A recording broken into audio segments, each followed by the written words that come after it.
After my best friend completely failed his own conquest mission, he set his sights on mine. But I had already succeeded long ago, and Chloe Vance and I even had a 7-year-old daughter. What I didn't expect was that Chloe would quickly fall for his advances. My best friend, wearing my silk robe, gloated. "Ava already calls me dad now. Your daughter, your wife, they're all mine now." Amid the system's constant apologies, I took $1 billion and returned to my own world. I had only been enjoying my lavish life for 5 years when the system issued another alarm. "Host, Chloe and your daughter have followed you to this world." My mind went blank, as if I'd been struck by lightning. 15 years ago, my parents' company was on the brink of collapse. To get a chance to save it from bankruptcy, I accepted a conquest mission. At the time, my best friend, Liam Carter, had just broken up with his girlfriend of 7 years. He was miserable and begged me to take him along to see other worlds. When the system found out, it added Liam as another target for my KPI.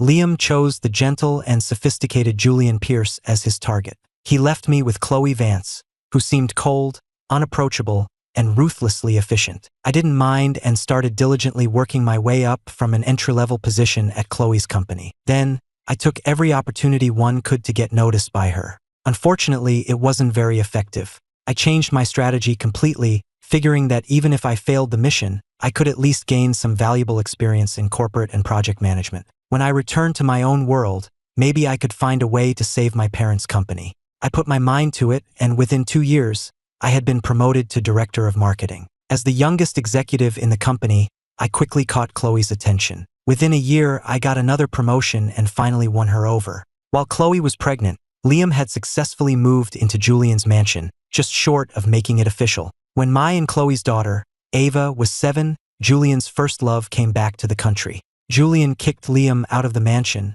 and his mission was a total failure. I thought Liam would return to our world, dejected, and start over. I never expected he would turn his attention to my life instead. I came home from a month-long business trip to find my life had been stolen from under me. As Chloe walked past me, smoothing her dress, the scent of cologne that drifted from her was the exact brand I had sent Liam from Europe just a few weeks prior. Liam, completely naked, slowly picked up a very familiar silk robe from the floor and slipped it on. I fought the urge to rush over and punch him, my voice ice cold. "What is the meaning of this?" Liam lay sprawled on the bed, propping his head up with one arm. He looked at me as if I were a complete stranger. "You should divorce Chloe. Ava already calls me dad now. Your daughter, your wife, they're all mine now." I ignored Liam. After the nanny brought our daughter home from school, I took Ava straight to Chloe's office. I hadn't seen her in a month, and Ava's attitude toward me had become strangely cold. When I tried to talk to her, she just stared blankly, treating me like I was invisible. Before this, Ava and I had always had a wonderful father-daughter relationship. I didn't have time to figure out why Ava was acting out again. I just dragged her along to see Chloe. "All right, what's going on with you two?" I sat on the sofa, looking directly at them. Chloe sighed, the picture of exhaustion. "Ethan, when you're like this, it's just so draining. Sometimes you should stop blaming others and take a hard look at yourself." I laughed, incredulous. "You cheated, and I'm the one who needs to reflect? Did I force you to do it?" Chloe lit a cigarette, her expression a mask of resignation. "This isn't how a husband and a father should be, Ethan. Ever since we got married, she and her parents had suggested more than once that I become a stay-at-home dad. I just wasn't willing to do that. It was as if being ambitious and having a career was some kind of flaw for a man in a marriage." "Ava, do you also think it's my fault that your mother cheated?" I couldn't change the deep-seated prejudice in Chloe's mind. I could only turn to Ava. Ava's face remained stony, and she said nothing. A silent half-minute passed. Finally, Ava responded. She frowned and slowly nodded, but she never looked at me. I left Chloe's office in silence. After sorting out our shared assets, I decisively filed for divorce. And Chloe, as if she'd had enough of me long ago, agreed immediately. Fortunately, I had already completed my mission, and the system had already resolved my parents' financial crisis. After marrying Chloe 7 years ago, I could have left at any time, but the system said that for every extra year I stayed, I would receive an additional $100 million as a target management fee. I stayed for 7 extra years, which came out to $700 million. The system also admitted fault for not immediately sending Liam back to our world after his mission failed, which led to this mess. So when I chose to leave this world, the system compensated me with an extra 300 million. Time to go home. If I stay any longer, I'll just be more of a joke. I sat alone by the floor-to-ceiling window of my apartment, thinking about the child I had raised for 7 years, Ava, and the last time she smiled at me. It must have been before my business trip, when she happily said goodbye to me at the front door. After I rambled on with a long list of instructions, Ava's expression grew impatient. "Even if you're not here, Dad, Uncle Liam will take care of me." With that, she turned and went inside. Chloe, standing nearby, coolly added her agreement. "Yes, you don't need to worry about it." After that, the two of them truly never needed my worry again. The system was disgusted by Liam's actions. Proposed an idea. "Why divorce Chloe? If you don't, there's nothing those two can do about it. Just stay here. You'll keep getting the management fee, and you can make life miserable for that toxic pair. It's a win-win." I thought back to the mother and daughter united against me and gave a bitter smile. Emotional energy is a cost, too. I don't want to let them drain me anymore. The sooner I cut ties with toxic people and situations, the sooner I can start a new life. The system sent me back to my own world, to a point 1 month after I had originally left. With the management experience I'd gained, I quickly turned the subsidiary my parents entrusted to me into a thriving business. Olivia Reed was a top graduate I recruited from a job fair at an Ivy League school. She had solid technical skills and was incredibly capable. Most importantly, she was intelligent, polite, and respectful. She was also stunningly beautiful, but I never expected her to be ambitious enough to pursue me. I called Olivia's number. I calculated the time. She should have just landed. "Hey, honey, I've been gone less than 10 hours and you already miss me." I wasn't in the mood for banter and quickly told her everything the system had said. The day Olivia proposed to me, I told her everything about my mission. Her reaction at the time was both hilarious and touching. I was just thinking, how could the gap between people be so huge? "So that's it. You went off to another world to grind levels in some side quest." Olivia was worried Chloe and her daughter might do something drastic and suggested I bring Maya back home to New York. I thought about it but decided against it. Maya was having such a good time, and I didn't want to ruin it for her. Over the phone, Olivia's worried voice was tinged with a hint of sadness. "I'm actually afraid that, when you see them, you won't be able to leave them. What if you have a change of heart and go back to them? After all, Ava is your..." I didn't catch the rest of what Olivia said. The sound of a child crying nearby caught my attention. I looked over and saw that Maya seemed to be in an argument with another child. I quickly hung up and rushed over. The moment Maya saw me, her fierce expression melted into one of distress. She buried herself in my arms, tears streaming from her eyes like an open faucet. "Daddy." She stole my phone and pushed me. I held a trembling Maya in my arms and glanced at the other girl, her face hidden by a mask and a baseball cap. "Then you take it back and push her back." "Maya, I'm a grown-up, so it's not right for me to hit her for you.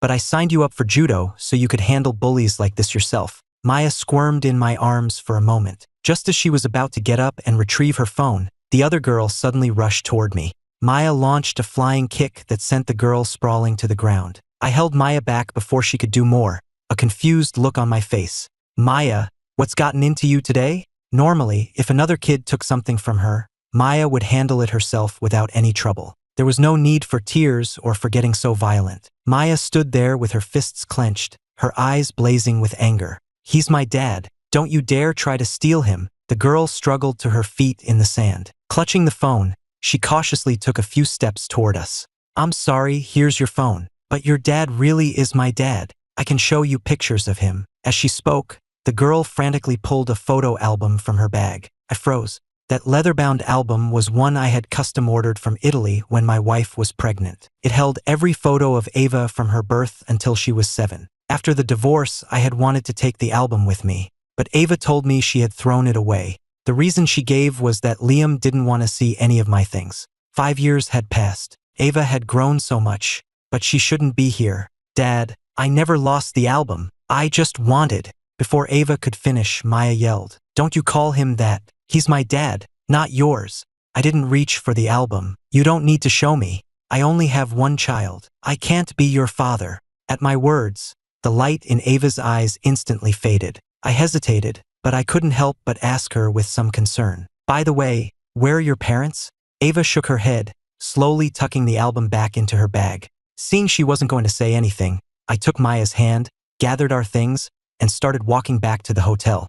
Ava followed about 15 feet behind me, trailing us silently all the way to the door of our hotel villa. Before we went inside, Maya turned and shot Ava a harsh glare. By then, Ava had taken off her mask. The top half of her face was hidden in the shadow of her cap. The lower half was completely devoid of expression, like a doll with its soul removed. I gathered my thoughts and forced myself not to look back. When I came out of the shower, Maya was lying on the floor, changing her phone's wallpaper. I crouched down in front of her to see which picture she would pick. To my surprise, after debating for a while, she chose a photo of the three of us. "I thought you always used a handsome picture of just me," I teased with a smile. It suddenly occurred to me that the reason Ava grabbed Maya's phone was probably because she saw my picture on it. Maya put her phone away and scrambled to her feet. While I was still processing, she planted a quick kiss on my cheek. "I want everyone to know my daddy has a wife and a kid. That way, no other nasty women or kids will try to steal you."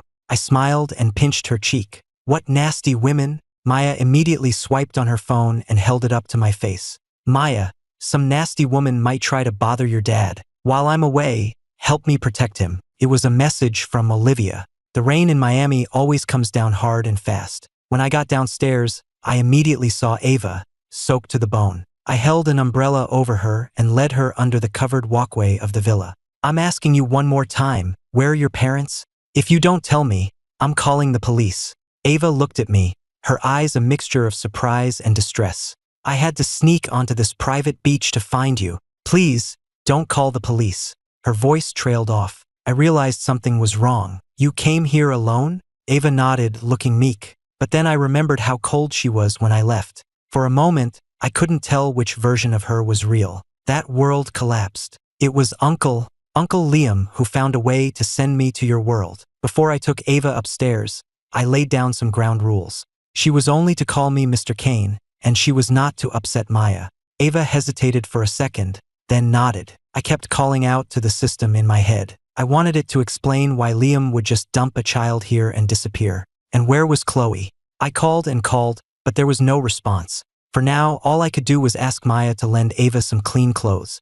I expected her to refuse, but she agreed surprisingly quickly. When Ava walked out of the bathroom, blushing and awkwardly tugging at the cartoon characters and puffy sleeves of the dress, couldn't help but chuckle. Ava's expression grew even more mortified. Maya clung to me like a little koala, shaking with laughter. Seeing that I wasn't angry anymore, Ava spoke up cautiously. Mr. Kane, is she your daughter? Does that mean she's my sister? You always said you wanted to give me a little sister." The way Ava looked at Maya was filled with a kind of hopeful longing. But as soon as Maya heard this, she bristled. "Who's your sister? My dad only has one kid, so back off." I pulled Maya into my arms and smoothed her hair to calm her down. When I looked up again, my eyes met Ava's dejected expression. I pushed down the strange feeling rising in my chest and said calmly, "If Liam sent you, where is he now?" Ava shook her head. "I don't know. I think he stayed behind in the last world." Before I could say anything, Maya started taunting her.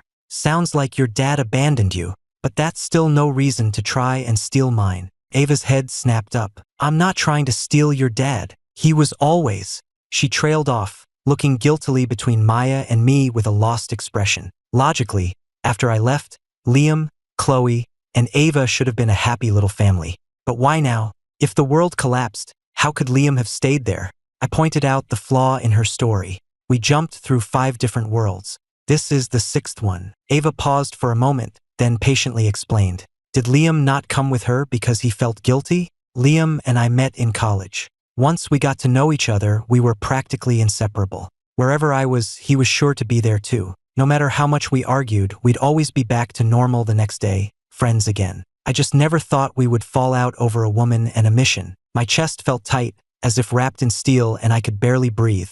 I pressed my throbbing temples and looked at Ava. "Where's your mother?" The system said both Chloe and Ava had come. If a teenager like Ava could find me, Chloe must be close behind. At the mention of Chloe, Ava's head drooped even lower. "I don't know. If it wasn't for her, Dad would have never left." I was just wondering whether the dad she was talking about was me or Liam. Just then, the doorbell rang downstairs.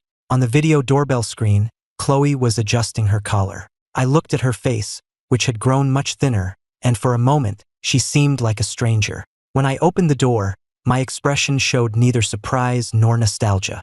I felt nothing at all. I had long since written off the past as nothing more than a dream. Come in. Ava is here too. I stepped aside, my face a blank mask. I didn't take the bouquet of forget-me-nots she offered me. I used to love keeping a vase of them in my office. Chloe always enjoyed buying me different varieties and colors. But now, the sight of them makes my skin crawl. After closing the door, I walked quickly ahead of Chloe. I didn't want to spare her another glance. But Chloe seemed to stay glued just a step behind me. Suddenly, she grabbed my wrist from behind. As I stumbled back toward her, my mind went completely blank. As I struggled, her warm lips pressed against mine. I raised my hand. The sound of a sharp slap echoed. The crisp sound echoed through the empty villa. Chloe gave a bitter, self-mocking smile, but her eyes held a strange mix of triumph and confusion. I've spent years looking for you, and this is how you greet me? I took 2 steps back. Chloe relentlessly closed the distance. Just as I thought she was about to touch me again, I heard footsteps on the stairs behind us.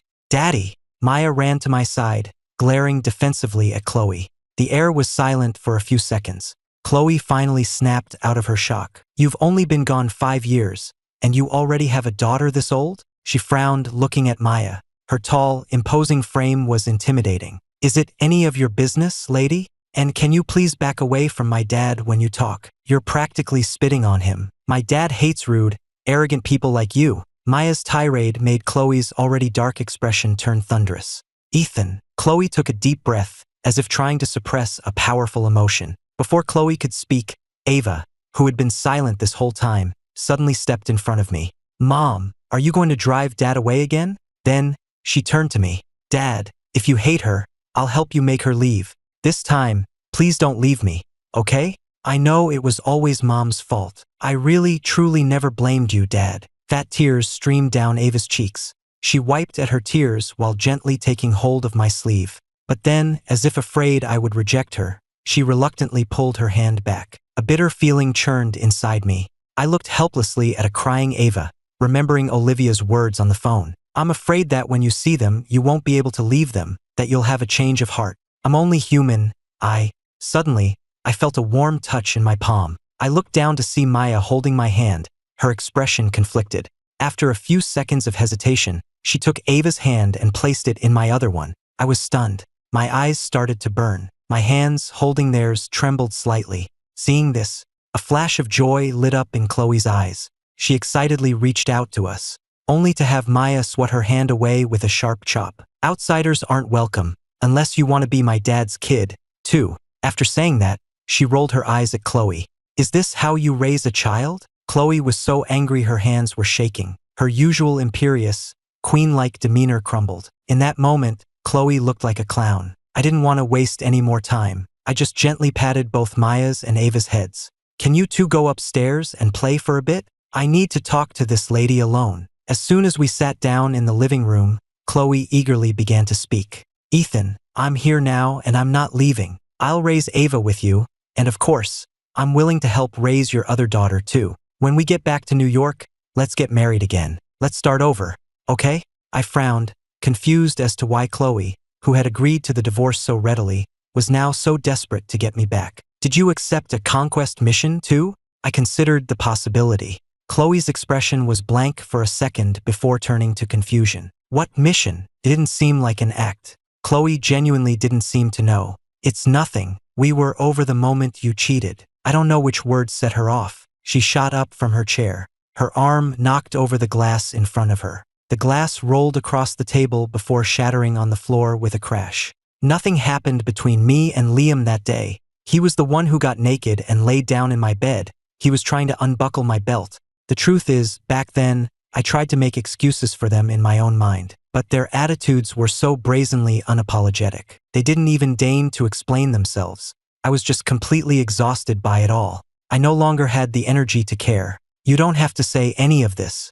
I don't care anymore. I picked up my glass and calmly took a sip of water. Seeing that I remained completely unmoved, Chloe grew desperate. Her voice became almost a plea. No, Ethan, please don't be like this. We had 10 years together. After you left, I couldn't stop seeing you in my mind every single day. I know you must feel the same way, don't you? How can you just let go of 10 years so easily? It wasn't easy to let go, but it wasn't impossible. After all, you have to move on. But leaving Ava behind in that world was the thing that truly broke my heart. I raised her, after all. No matter how busy I was always there for her, witnessing every milestone. Except for that one business trip. The girl who had always been so thoughtful and sweet ended up siding with the people who hurt me. I could accept Ava's childish ignorance. But Chloe, she simply had no self-control. An adult who doesn't understand loyalty has no right to talk about love or letting go. Then why did you agree to the divorce so quickly?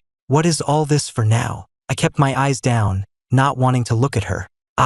Chloe couldn't give a real reason. I sighed. Back then, Chloe was simply bored and tired of me. After all, Liam wasn't the first man to end up in her bed. That time was just the final straw that made me give up completely. Thinking about Ava sneaking onto this private beach all by herself to find me. A fresh wave of resentment washed over me. What is wrong with you people? Leaving a child all alone here? At my accusation, Chloe looked uncomfortable, a flicker of guilt in her eyes. Not long after you left, Liam took Ava. To be honest, I haven't seen her in a long time either. I was surprised. So Liam wasn't interested in Chloe after all. He was after my daughter? I went looking for Ava. Chloe's eyes held a bitter sadness. I thought you had secretly taken her. At first, I was angry, but then the thought that you still cared about us made me secretly happy. But I looked everywhere and couldn't find any trace of you. It was like you had vanished from that world completely. Eventually,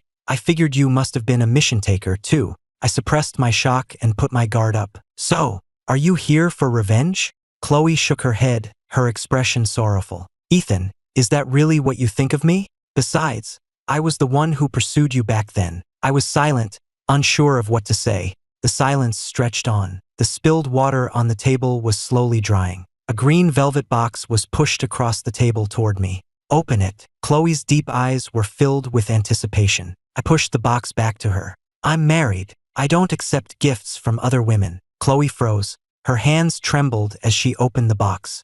Inside was the wedding ring I had worn for 7 years. No, Ethan, I finally found you. You can't be married to someone else.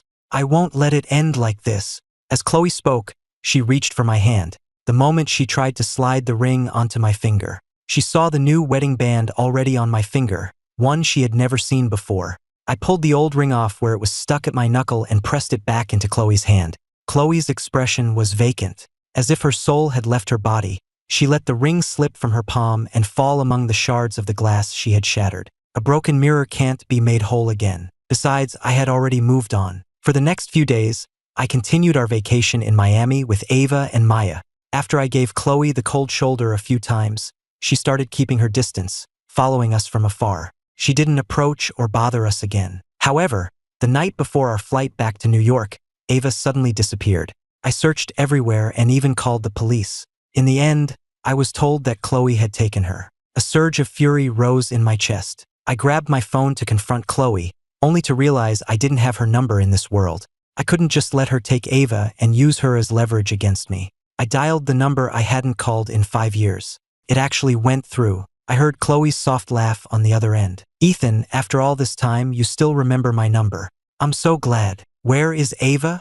I said coldly. There was a long pause on the other end before she explained. Something came up at the company, so I brought Ava back to New York with me. I was worried you'd be overwhelmed with 2 children. I'll pick you up at the airport when you get back tomorrow. I felt a surge of irritation. No need. My wife is picking me up tomorrow. Another long silence followed. Just as I was about to hang up, Chloe spoke again. All right, but never mind. We can talk when you get back. While packing Ava's things in her room, I found a notebook on the desk. As much as I wanted to know what she had written inside, I resisted the urge to look. But as I picked up the notebook, an envelope slipped out. As I bent to pick it up, the words for my brother caught my eye. It was Liam's handwriting. Only he would call me that. The envelope wasn't sealed. After a moment of hesitation, I pulled out the letter inside. It was 3 pages long. The date was from during my business trip right before the divorce. Seeing you, always so independent and confident, so lost in a broken marriage, compromising for your child, just drifting without moving forward. I knew I had to do something to give you a push. You don't belong in this world. I know you can't bear to leave Ava, but don't worry, I will make sure she gets back to you. As for how, well, it's a long story. We can talk all night when we see each other again. And please don't blame Ava. She was always on your side, and she was willing to let you go to be free. She's a good kid who loves you fiercely. If you have to blame someone, blame me. When I get back, I'll take whatever you dish out. One more favor, can you help look after Maya for me sometimes? I'm afraid if I leave her with my mom all the time, she'll end up leading a line dancing class at the senior center. Not that there's anything wrong with that. My vision blurred as tears fell onto the page. I suddenly realized that between Liam and me, nothing had ever really changed. I was looking after his Maya, and he was sending Ava, from a world away, back to me. I remembered that before I left that world, the housekeeper had tried to hand me an envelope. I had glanced at it and seen the logo for Chloe's company. Since I was leaving anyway, I couldn't be bothered with the affairs of that world and didn't take it. In the end, I had walked right past the truth that was within my grasp. After we landed, I held Maya's hand and walked slowly toward the arrival's gate. Mommy! Maya, like a wild pony set free,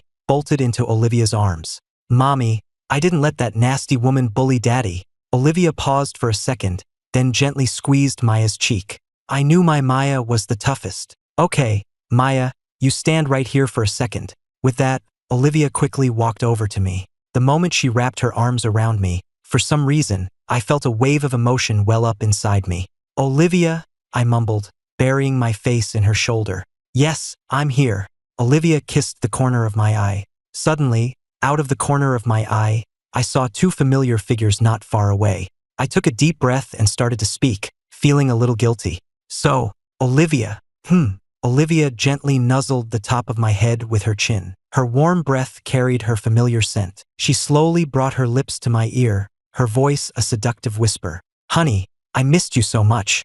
I've been on edge this whole time, so scared you wouldn't want me anymore. Thank goodness you came back. It just seems you've brought back a couple of tagalongs. Chloe, who had just walked up beside me, scowled but said nothing. I was trying to figure out how to introduce Ava to Olivia. Just then, Ava stepped forward and took my hand. Daddy, is this Mommy? She looked at Olivia with a gaze that was both reverent and intense. Everyone froze. I have to admit, she really is my daughter. The already smug look on Olivia's face blossomed into a radiant smile. She crouched down and held out her hand to Ava. Your dad has told me so much about you. Ava, how would you like for the four of us to be a family? Ava happily took Olivia's hand. Okay, she agreed in a heartbeat, completely ignoring her actual mother standing right behind her. Chloe, surprisingly, kept her composure. A smile played on her lips, but her eyes, when she looked at Olivia, were filled with cold hostility. Hello, Ms. Reed. I'm Ethan's ex-wife, Chloe Vance. We were together for 10 years. Olivia smiled, her voice smooth as silk. Ms. Vance, Ethan has told me all about the past. It really was all your fault. Chloe frowned. I've already explained everything to Ethan. At that, Olivia looked at me. Her expression was one of mock hurt. I nodded, then turned back to Chloe. It's true that nothing happened with Liam, but that doesn't change the fact that you were involved with your secretary, that in turn, and a whole line of other men who came knocking. You cheated on me countless times, Chloe. I knew about it long before then. There's no point in pretending to be so devoted now. Before I was married, I always thought men who sacrificed their own happiness in a marriage for the sake of family and children were fools. But once I was in that position myself, I realized that even someone as decisive as me could become hesitant and insecure. Without Liam's push, I might have completely lost myself by now. I would have become a bitter, unreasonable, broken man. The system, which had been silent for nearly 6 months, finally reappeared. Host, Liam is about to return. Could I ask you to do something for me? I closed the file I was reading. First, I have a few questions for you. If I'm satisfied with the answers, I'll consider helping you. Fine, the system said through gritted teeth. Is your last name Pierce? Is Liam your boyfriend? How could you let your boyfriend lie there in front of a woman like Chloe wearing nothing but a tank top? What if Chloe had actually taken advantage of my Liam? After my rapid-fire questions, the system's electronic hum went completely silent. Stop playing dead, Julia, I said coldly. Damn it, how did you know? Heh, I gave a cold laugh. I'll be at your place in 10 minutes. You two better open the door. It was Julia who opened the door. Back when I took the mission, I was so focused on Chloe that I never paid any attention to what Liam's target, Julian Pierce, actually looked like. Julia and Julian Pierce. Their styles were completely different, and they were from 2 different worlds. There was no way to connect them. The only thing they had in common was their last name. My stare was making Julia nervous. Ethan, I'm sorry. Please don't look at me like that. You're scaring me. Where's Liam? I headed upstairs as if I owned the place. No wonder Liam never wanted me to meet Julian. Turns out his mission target was his own girlfriend, the system herself. He's even more scared, so he's hiding upstairs, Julia said sheepishly. The moment Liam saw me, he dropped to his knees in a dramatic slide, which made me even angrier. I'm sorry. Liam looked utterly pathetic. I gritted my teeth and pulled him to his feet. You're an even better actor than Chloe. The second he was up, Liam threw his arms around me. You flatter me. I missed you like crazy, man. By the way, is she still bothering you? I shook my head, then nodded. Chloe still shows up from time to time, but thankfully, she doesn't say much. And I can't be bothered to deal with her anyway.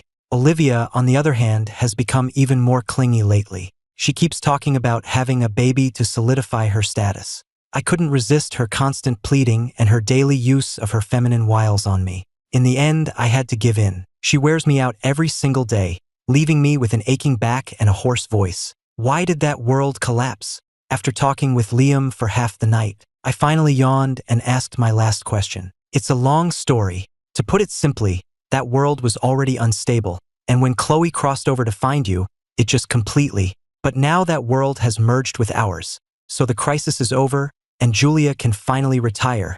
I nodded with my eyes closed. Good, since you two are retired. You can take care of the 2 kids for the next year. The room was silent for a long time. Just as I was about to drift off to sleep, Liam stammered. A whole year? Can't we switch off halfway through? My eyes snapped open. Maya is your biological daughter, and didn't Ava start calling you dad 5 years ago? Besides, I've been taking care of them for the last 6 months while you were gone. Liam whined. But you already changed Maya's last name to yours, and Ava likes you best.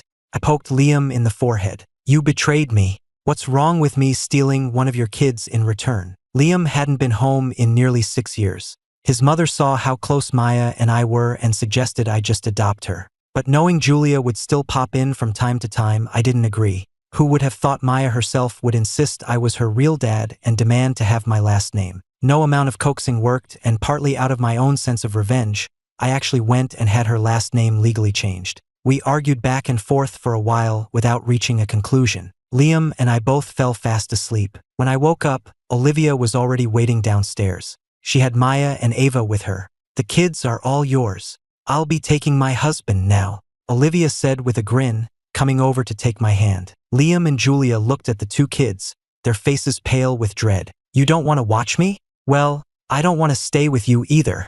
Uncle Liam, Aunt Julia, Maya said brazenly to her own parents. Julia gave a guilty smile. Liam was not having it. Come on, Ava, call us mom and dad for this little brat to hear. Ava shook her head and said seriously, Uncle Liam, Aunt Julia.